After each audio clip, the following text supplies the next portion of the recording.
TV 13 ಸುದ್ದಿವಾಹಿನಿಗೆ ನಿಮಗೆಲ್ಲರಿಗೂ ಸ್ವಾಗತ. ನಾನು ನಿಮ್ಮ ರಚನಾ ಚಂದ್ರಶೇಖರ್.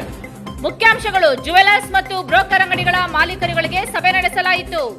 ಮೈಕ್ರೋ ಫೈನಾನ್ಸ್ ಕಂಪನಿಗಳ ಕಿರುಕುಳದಿಂದ ಬೇಸತ್ತು ಆತ್ಮಹತ್ಯೆಗೆ ಶರಣಾದ ಮನೆಗೆ ವಿಪಕ್ಷ ನಾಯಕ ಆರ್ ಅಶೋಕ್ ಅವರ ಭೇಟಿ. ಕಾರ್ಮಿಕ ಇಲಾಖೆಯ ಬಜೆಟ್ ಪೂರ್ವಭಾವಿ ಸಭೆ ನಡೆಸಲಾಯಿತು. ಹಾಸನ ಜಿಲ್ಲೆಯಲ್ಲಿರುವ ಎಲ್ಲ ಜುವೆಲರ್ಸ್ ಮತ್ತು ಪಾನ್ ಬ್ರೋಕರ್ ಅಂಗಡಿ ಮಾಲೀಕರುಗಳಿಗೆ ಸಭೆ ನಡೆಸಿ ಇತ್ತೀಚೆಗೆ ಹೆಚ್ಚುತ್ತಿರುವ ಕಳ್ಳತನ ಅಪರಾಧಗಳ ಬಗ್ಗೆ ಮುಂಜಾಗ್ರತೆ ವಹಿಸುವಂತೆ ಸೂಕ್ತ ಸಲಹೆ ಮತ್ತು ಸೂಚನೆಗಳನ್ನು ನೀಡಲಾಯಿತು. ಮಂಡ್ಯ ಜಿಲ್ಲೆಯ ಮಳವಳ್ಳಿ ತಾಲೂಕಿನ ಕೋನಾಪುರ ಗ್ರಾಮದಲ್ಲಿ ಮೈಕ್ರೋ ಫೈನಾನ್ಸ್ ಕಂಪನಿಗಳ ಕಿರುಕುಳದಿಂದ ಬೇಸತ್ತು ಆತ್ಮಹತ್ಯೆಗೆ ಶರಣಾದ ಪ್ರೇಮ ಹಾಗೂ ರಂಜಿತ್ ಅವರ ಮನೆಗೆ ಇಂದು ವಿಪಕ್ಷ ನಾಯಕ ಆರ್ ಅಶೋಕ್ ಅವರೊಂದಿಗೆ ಭೇಟಿ ನೀಡಿ ನೊಂದಿರುವ ಕುಟುಂಬಕ್ಕೆ ಸಾಂತ್ವನ ಹೇಳಿದ ಬಿಜೆಪಿ ಮುಖಂಡ ಸಚ್ಚಿದಾನಂದ.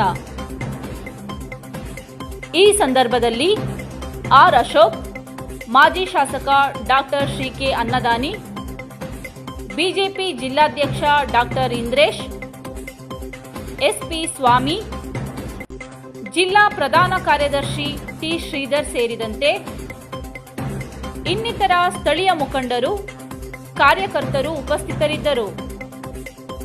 ಸನ್ಮಾನ್ಯ chief minister of Karnataka Shri Siddaramaiah ಅವರ ಅಧ್ಯಕ್ಷತೆಯಲ್ಲಿ ಮುಖ್ಯಮಂತ್ರಿಗಳ ಅಧಿಕೃತ ನಿವಾಸ ಕಾವೇರಿಯಲ್ಲಿ ನಡೆದ ಕಾರ್ಮಿಕ ಇಲಾಖೆಯ ಬಜೆಟ್ ಪೂರ್ವಭಾವಿ ಸಭೆಯಲ್ಲಿ ಭಾಗವಹಿಸಲಾಯಿತು.